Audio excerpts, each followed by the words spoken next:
भारतीय इतिहास में स्वर्ण युग का जिक्र कई बार आता है। मतलब एक ऐसा समय जब कला, विज्ञान और संस्कृति सब कुछ अपने शिखर पर था।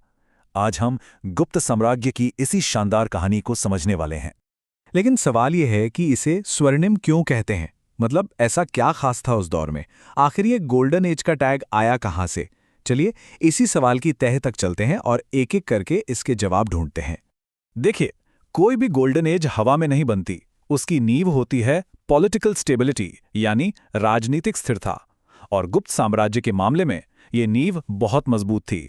सीधी सी बात है, जब देश में शांति होगी, एक स्टेबल गवर्नमेंट होगी, तभी तो आर्ट और साइंस जैसी चीजों को पनपने का मौका मिलेगा। और ये स्थिरता आई एक के बाद एक पावरफुल शासकों से। शुरुआत हुई चंद्रगुप्त प्रथम से, जिन्होंने 320 सीई में इस डायनेस्टी की नींव रखी। फिर आए समुद्रगुप्त द कॉन्करर, जिन्होंने साम्राज्य को बहुत बहुत दूर तक फैलाया। उनके बाद आए चंद्रगुप्त द्वितीय, जिन्हें हम विक्रमादित्य के नाम से भी जानते हैं। उन्हीं के दरबार में कालिदास जैसे नवरत्न थे और उनके दौर में कल्चर अपने पीक पर पहुंच गया। और स्कंदगुप्त जैसे शासकों को भी नहीं भूलना चाहिए, जिन्होंने बाहरी आक्रमणों से साम्राज्य को बचाया। तो ये जो काबिल राजाओं की पूरी लाइन थी ना, वही स्टेबिलिटी की असली वजह थी।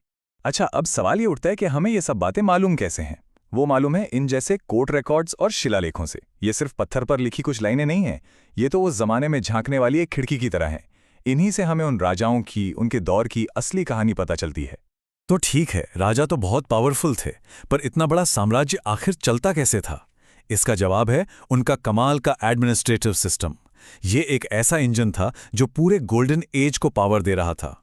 उनका एडमिनिस्ट्रेशन देखिए कितना वेल ऑर्गेनाइज था। जो पूरा साम्राज्य था उसे कहते थे देश। उसे बांटा गया था भुक्ति में, मतलब आज के स्टेट्स की तरह। फिर हर भुक्ति के अंदर होते थे विषय, यानी डिस्ट्रिक्ट्स। और सबसे नीचे जमीनी स्तर पर थी इकाई ग्राम, यानी गांव। इस तरह के स्ट्रक्चर से टॉप से लेकर बॉटम तक शासन चलाना बहुत ही एफिशिएंट हो जाता था। और ये एफिशिएंसी सिर्फ एडमिनिस्ट्रेशन में नहीं थी, बल्कि लैंड मैनेजमेंट में भी थी।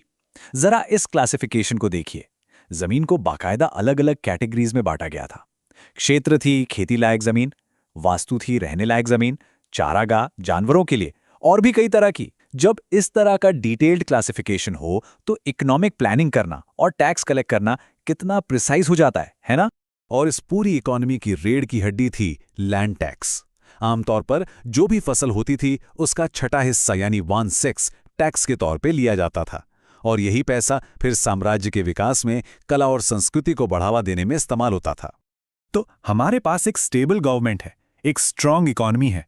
जब ये दोनों चीजें मिल जाती हैं तो क्या होता है? होता है एक कल्चरल एक्सप्लोजन। और अब हम कहानी के उसी हिस्से पर आ गए हैं जिसने इस युग को सचमुच स्वर्णिम बनाया। तो शुरुआत करते हैं लिटरेचर से। ये वो दौर था जब संस्कृत भाषा अपने चरम पर थी। ये सिर्फ धर्म ग्रंथों की भाषा नहीं रह गई थी, बल्कि कविता, नाटक और कहानियों के जरिए हर तरफ गूंज रही थी। सोचिए, महाकवि कालिदास, जिनकी रचनाएं आज भी हमें हैरान कर देती हैं, वो इसी दौर में थे। पंचतंत्र की कहानियां, जो दुनिया की सबसे ज्यादा ट्रांसलेट की गई किताबों में से एक है, वो भी इसी समय लिखी गई। इतना ही नहीं, जो सोशल लॉज थे, जिन्हें स्मृतियां कहते हैं, उन्हें भी इसी दौर में सिस्टमेटाइज किया गया। लेकिन बात सिर्फ साहित्य तक ही नहीं रुकी। कला और साहित्य के साथ साथ विज्ञान की दुनिया में भी एक जबरदस्त क्रांति हो रही थी। एक ऐसी क्रांति जिसने आगे चलकर दुनिया को देखने का नजरिया ही बदल दिया। ये क्या है?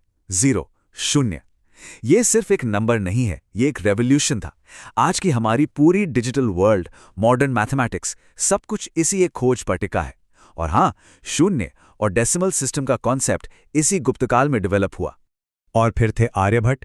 उन्होंने अपने ग्रंथ आर्यभट्टी में एक ऐसी बात कह दी जिसे समझने और मानने में यूरोप को 1000 साल से ज्यादा लग गए। उन्होंने बताया कि पृथ्वी सूरज का चक्कर लगाती है। जरा सोचिए, उस जमाने में ये कितना बड़ा, कितना क्रांतिकारी आइडिया रहा होगा। तो इस दौर की विरासत सिर्फ किताबों और आइडियाज में नहीं है, वो पत्थरों में भी जिंदा है। भारत में जो मंदिर बनाने की कला है ना, उसकी शुरुआत इसी काल में हुई।